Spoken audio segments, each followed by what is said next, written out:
Hello, everybody. Today I'm going to be talking to you about Heaven's Gate for my cult presentation. So, to begin with, what is Heaven's Gate? Heaven's Gate is an American UFO religious Millerian cult based out of San Diego, California, that was founded in the year 1974 and was led by a man named Marshall Applewhite. The purpose of Heaven's Gate was to advocate extreme reunification to the point of castration. The overall goal of the group was to reach the spaceship by exiting your Earth vehicles to ascend to the next level to a spaceship that carried God and tailed by the Hale-Bopp comet.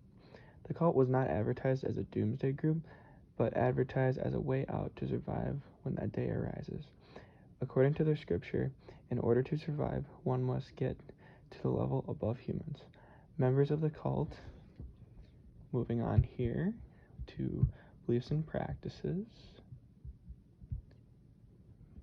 practiced no sex, no human relationships, and no socializing whatsoever. Fun fact, the group made money by designing web pages and the internet, and within the internet, and you can actually look these up and see their teachings today. And overall, the group was very religious, but it was a sci-fi based type of religion. They had to wear very baggy clothing because Applewhite preached that no one within this cult is human and they need to curb their humanity, and saw them as aliens, and that their earthly body was just a vehicle that was helping them reach and accomplish what they needed to in order to get to the next level, to be saved from doomsday.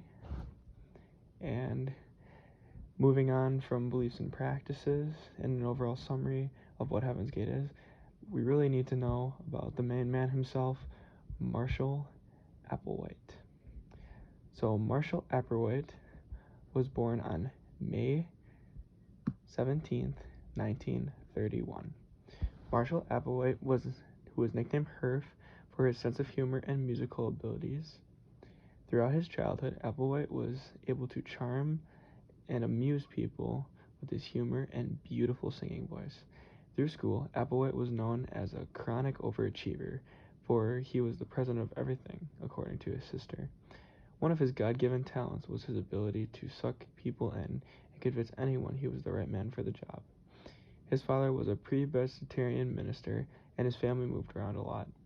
Applewhite had many homosexual urges throughout his childhood, and this would have angered his father.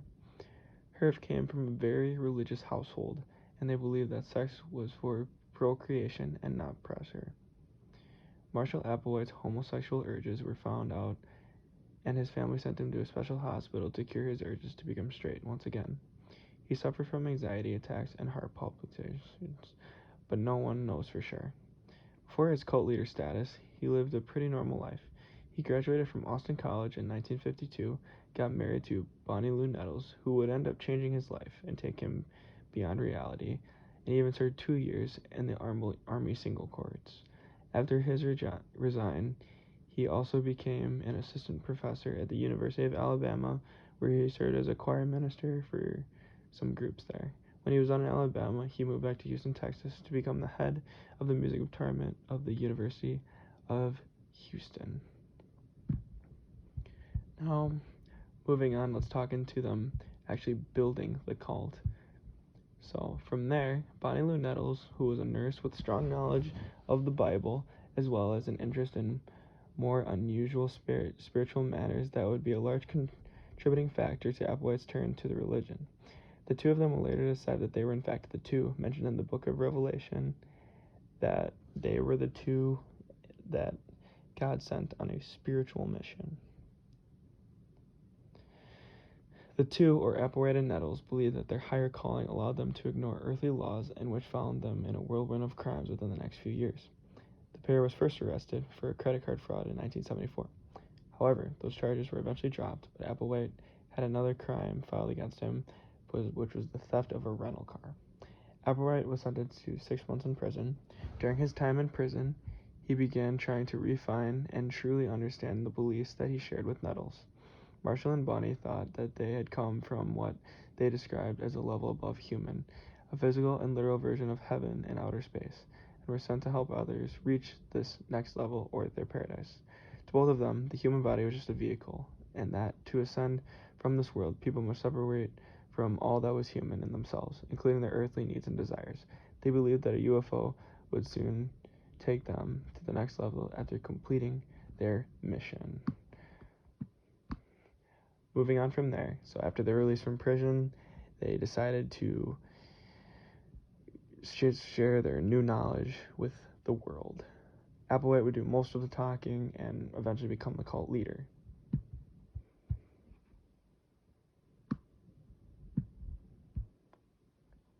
So due to his charming and manipulative ways, Applewhite was able to gain around 200 followers at Heaven's Gate's peak.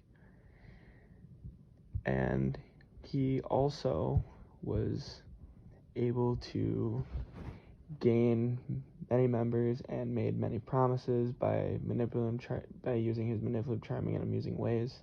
As head of the cult, with the help of Nettles, the two were able to make sure they kept their followers busy by performing tasks for the group and trying to curb their human nature. Marshall and Nettles, but mostly Marshall, used his superficial charm and ability to amuse, brainwash, and rewire his followers to become ready to travel to the level beyond human. As I mentioned before, each member wore baggy clothing to hide sexuality, and members isolated themselves by not socializing, not having any sorts of sexual relations, in addition to make sure they do everything necessary in order to reach the UFO. And unfortunately, in 1985, his wife, Bonnie Nettles, died from cancer, and he kind of went off of another spiral, and downward spiral. So, now that we know a lot about Marshall and how he kind of ran the cult, let's talk about the members of Heaven's Gate.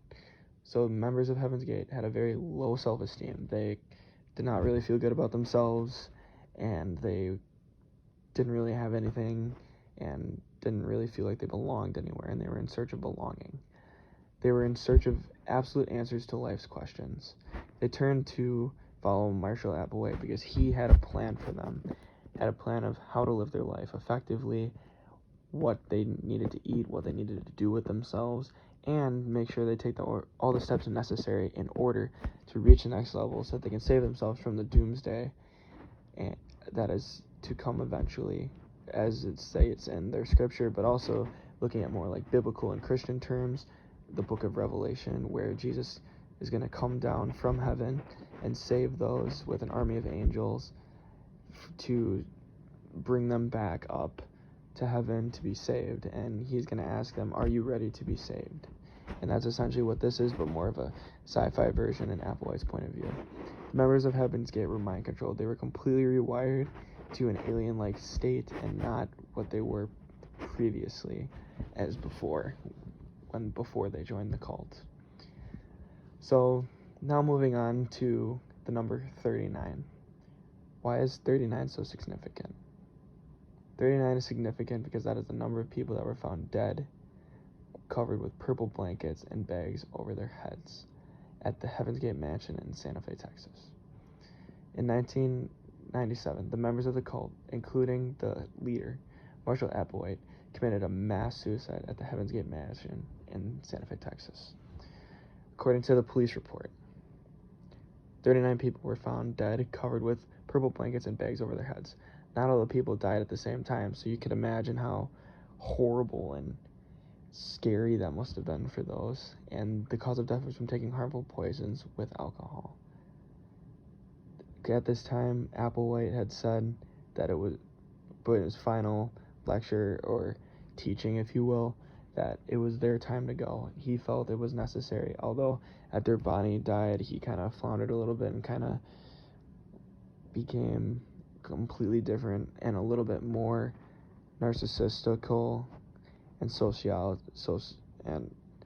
very like sociopath. He became more in depth in that, and that life consumed him even more and more greater, and started to make him think like it is time for us to go, because he was just so depressed and sad, and he just wanted to go somewhere where he felt he could be with God and be happy. and he wanted his followers to come with him. So he said that it was their time to go, to move on to the next level, to be saved. So kind of the final thoughts and the wrap up. So Heaven's Gate was a religious cult that was modeled after a branch of Christian faith and was very sci-fi based. Applewhite was seen as Jesus essentially, and he wanted to have his followers do exactly what Jesus did, that they were able to die, be resurrected, and get to heaven. And unfortunately it ended with 39 people dying, but it is still remembered today, and it was a very interesting and unique cult, and honestly it was very, very interesting to learn about, and it was very sci-fi based, and it was just very, very interesting, as I mentioned, to learn about. And if you want to go more in depth with Heaven's Gate and learn a little bit more, feel free to check out those websites, videos, and anything like that. And to wrap up my presentation, I have a wrap-up video here by National Geographic that kind of goes into, talks a little bit about the suicide and also a little bit more in depth and a little bit more of a summary of what Heaven's Gate was like. And here's a link to my sources. So I hope you guys enjoyed listening to my TED Talk, because this is going on for quite a lot of time now about Heaven's Gate, and I hope you learn something of value here, of how not all the cults were the same during when a lot of these cults that we learned about in class were around, and how a very interesting take on Christianity this one was, and how sci-fi based it was, and a lot of the teachings you'd almost think is like out of a movie, of how people were acting just like an alien-like state. It's almost like you're in the movie Men in Black, and you're trying to figure out who's an alien, who isn't. Like it's definitely how I perceived this cult as, although from being religious. But all in all, hope you guys enjoyed it, and yeah, hope you got something of value here, and that's it.